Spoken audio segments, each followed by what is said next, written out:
Today we will be taking a look at the Mongol influence on Russia and China. The Mongols affected the political ways in China and Russia in many ways, such as changes in power. Through brutal war and interrogation, the Mongols were able to conquer both China and Russia.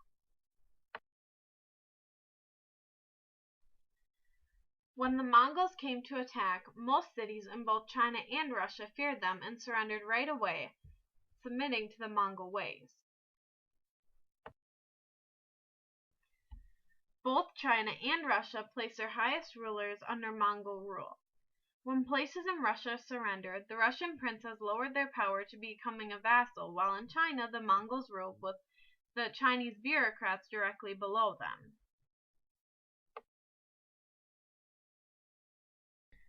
The rule of the Mongols also led to long-term effects on Russian politics and military.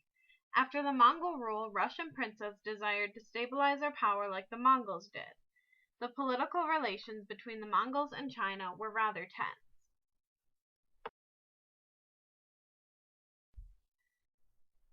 Chabi was an influential Mongol leader in China during the Yuan dynasty and promoted reconciliation between the Mongols and the Chinese. Chabi's influence was part of the reason Kublai began to protect Chinese peasants and begin programs similar to elementary education for the Chinese children.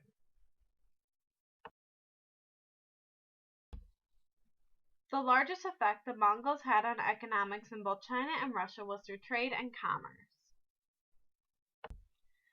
They made trade routes safer, had paper money, and helped merchants prosper through trade routes in both China and Russia.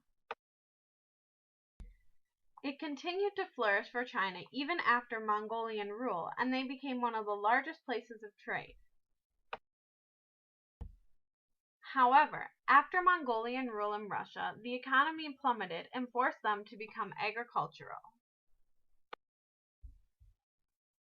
The Mongols were a major influence on both China and Russia in economic and political ways.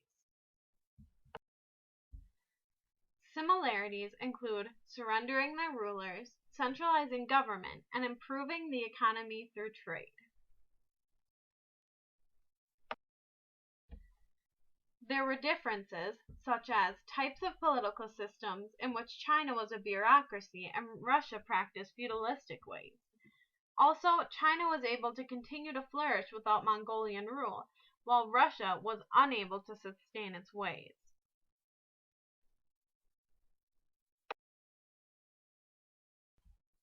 All in all, the Mongols significantly affected China and Russia in similar and different ways through the economy and politics.